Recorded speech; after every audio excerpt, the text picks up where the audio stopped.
और आफताब अमीन पूनावाला सिर्फ श्रद्धा वालकर का हत्यारा है या फिर उसके निशाने पर और भी लड़कियां थी।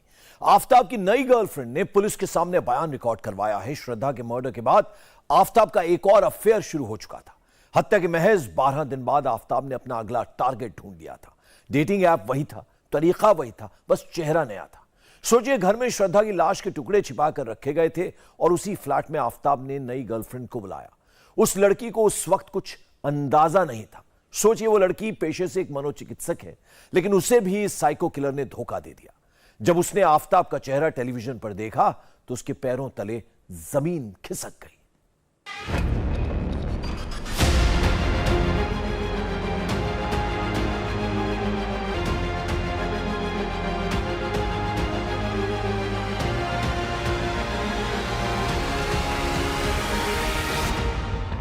18 मई को श्रद्धा की हत्या।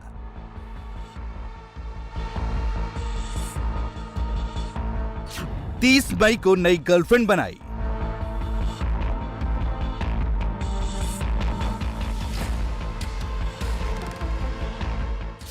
एक को मारा। इस स्मार्टफोन के युग में भी ये फोटो स्टूडियो बना के साल में 30 लाख कमा रहे हैं।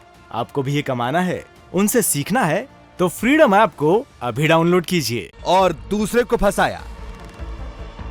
क्या था कसाई आफताब का इरादा? ये सवाल हर किसी के जहन में कौंध रहा है कि क्या श्रद्धा के बाद आफताब के निशाने पर और भी लड़कियां थीं? श्रद्धा मर्डर केस में जैसे जैसे दिल्ली पुलिस ने आफताब की कुंडली खंगालनी शुरू की तो पुलिस को पता लगा कि आफताब तकरीबन 15 से 20 लड़कियों के संपर्क में अलग अलग डेटिंग साइट्स के जरिए था। जांच में पुलिस को बम्बल ऐप के जरिए एक ऐसी लड़की के बारे में जानकारी मिली जो श्रद्धा की हत्या के करीब 12 दिन बाद यानी 30 मई को आफताब के संपर्क में बम्बल ऐप के जरिए आई थी।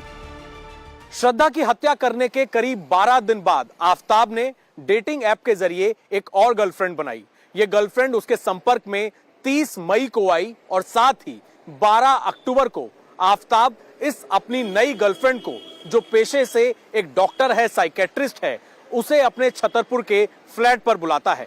इस पूरे मामले के अंदर जब पुलिस ने आफताब की इस दूसरी डॉक्टर गर्लफ्रेंड के बयान दर्ज किए तो इस लड़की के भी होश उड़ गए। पूछताछ में आफताब की जो नई गर्लफ्रेंड है उसने ये बताया कि वो 30 मई यानी कि कत्ल की वारदात के 12 दिन बाद आफताब के संपर्क में आई थी बम्बल ऐप के जरिए। इसके बाद दोनों की बातचीत हुई और 12 अक्टूबर को आफताब ने इस अपनी नई डॉक्टर गर्लफ्रेंड को छतरपुर के उसी फ्लैट पर बुलाया जहां पर उसने श्रद्धा की हत्या की थी। जिस दौरान ये डॉक्टर गर्लफ्रेंड आफताब के फ्लैट पर पहुंची थी उस दौरान भी श्रद्धा के कुछ बॉडी पार्ट्स घर में ही मौजूद थे, जिन्हें फ्रिज से निकालकर आफताब ने कबर्ड में छुपा दिया था। लेकिन इस बात की कोई भी भनक आफताब की नई गर्लफ्रेंड को नहीं लगी। साथ ही आफताब ने श्रद्धा की एक अंगूठी अपनी इस नई गर्लफ्रेंड को गिफ्ट की, जिसे पुलिस ने इस नई गर्लफ्रेंड से बरामद किया और श्रद्धा के पिता ने पहचान की कि ये वही अंगूठी है जो श्रद्धा पहना करती थी। इस पूरे मामले के अंदर आफताब की ये नई गर्लफ्रेंड के बयान बेहद इंपॉर्टेंट हैं, क्योंकि इसके पास से श्रद्धा की एक अंगूठी मिली है जो आफताब ने इसे गिफ्ट की थी। आफताब की इस दोस्त ने पुलिस को बताया कि 30 मई को बम्बल ऐप के जरिए वो आफताब के संपर्क में आई। अक्टूबर के महीने में 2 बार आफताब के फ्लैट पर आई थी, पर उसे श्रद्धा की हत्या या घर में बॉडी पार्ट्स होने की हल्की सी भी भनक नहीं लगी। उसे आफताब का स्वभाव बिल्कुल नॉर्मल और बहुत ज्यादा केयरिंग लगा था। आफताब कभी भी डरा सहमा नजर नहीं आया। आफताब ने उसे एक फैंसी अंगूठी गिफ्ट की थी जो सोने की नहीं थी बल्कि आर्टिफिशियल थी। ये अंगूठी आफताब ने 12 अक्टूबर को गिफ्ट के तौर पर दी थी। ये अंगूठी श्रद्धा की थी।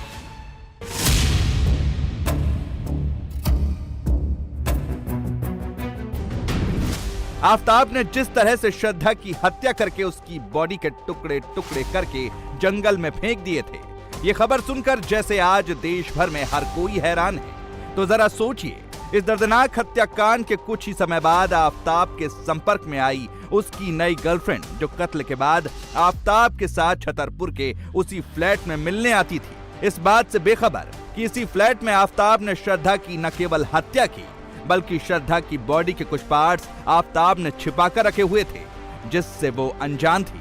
ये सब जानकर आफताब की दूसरी गर्लफ्रेंड की क्या हालत होगी। पुलिस सूत्रों के मुताबिक जब आफताब की नई गर्लफ्रेंड को यह पता लगा कि आफताब ने छतरपुर के इसी फ्लैट में श्रद्धा की न केवल हत्या की बल्कि उसके करीब 35 टुकड़े करके जंगल में उन्हें ठिकाने लगा दिया, ये जानकारी जैसे ही इस नई डॉक्टर गर्लफ्रेंड को लगी, उसके होश उड़ गए। वो बेहद शौक में है। उसे ये लगता है, अब ये डर लगता है कि आफताब का अगला निशाना वो तो नहीं थी, क्या उसके साथ भी आफताब इसी तरीके से उसकी हत्या करके उसके टुकड़े तो नहीं कर देता। इस पूरे मामले में आफताब की इस नई गर्लफ्रेंड ने पुलिस को यह भी बताया है कि जब वो आफताब के संपर्क में आई तो आफताब का बिहेवियर बिल्कुल नॉर्मल था, वो बहुत ज्यादा केयरिंग था। साथ ही आफताब के पास कई अलग अलग वैरायटी के डिओड्रेंट और परफ्यूम थे, जिन्हें वो जो नई गर्लफ्रेंड है उसे गिफ्ट भी किया करता था। साथ ही वो बाहर के खाने का बहुत शौकीन था।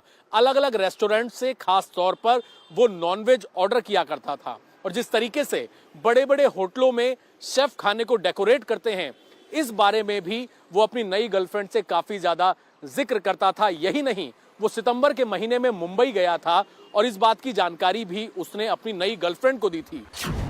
इससे पहले आफताब को अब तक रोहिणी के एफएसएल दफ्तर में 5 दिन लाया गया, जहां उसका 4 दिन पॉलीग्राफ टेस्ट हुआ, जिसमें से 25 नवंबर को उसको फीवर था, लिहाजा उस दिन सवाल जवाब नहीं हुए।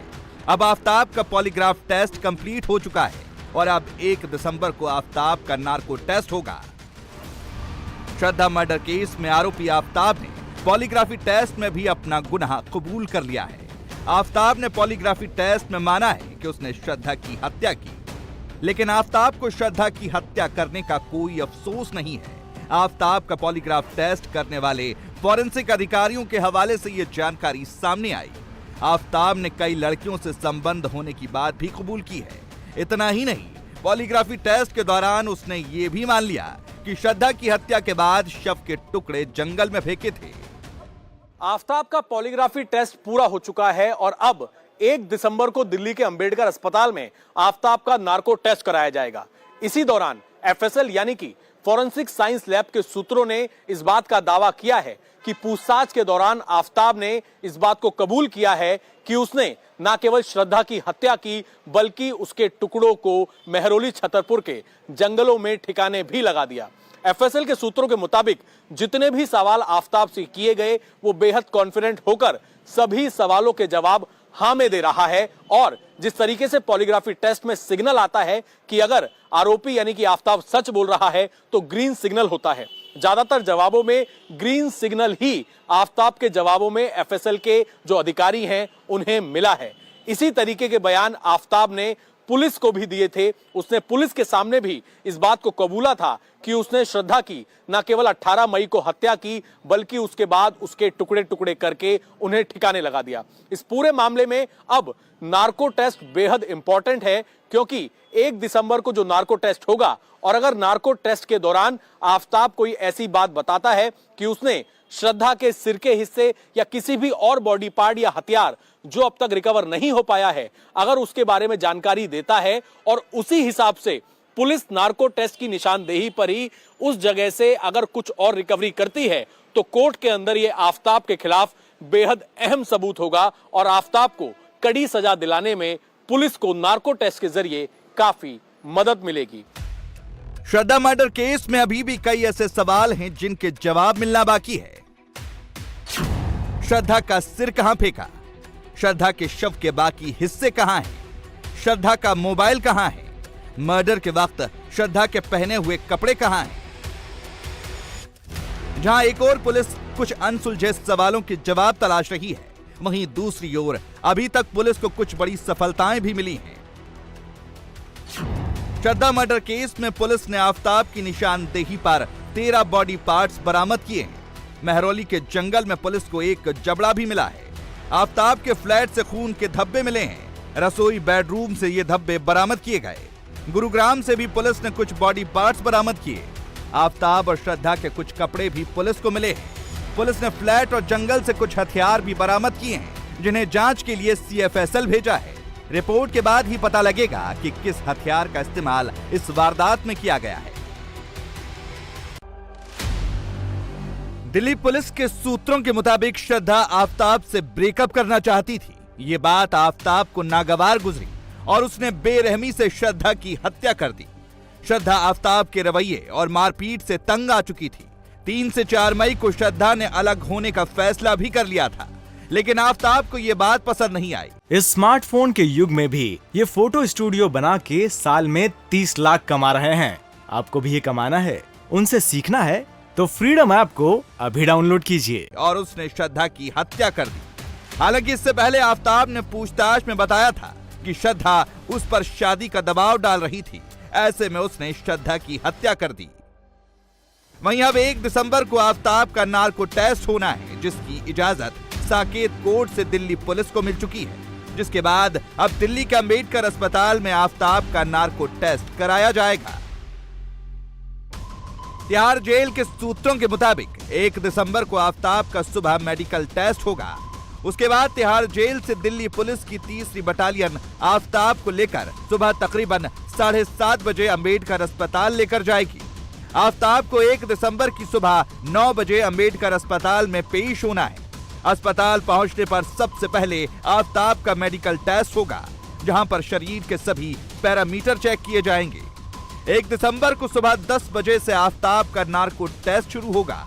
अमूमन ये टेस्ट 2 से 3 घंटे में पूरा होता है। इस केस में भी यही होगा। कुछ पैरामीटर में ज्यादा समय भी लग सकता है। इंडिया टीवी हर वक्त हर जगह डाउनलोड करने के लिए सर्च करें India TV news Google play store या ऐप स्टोर पर।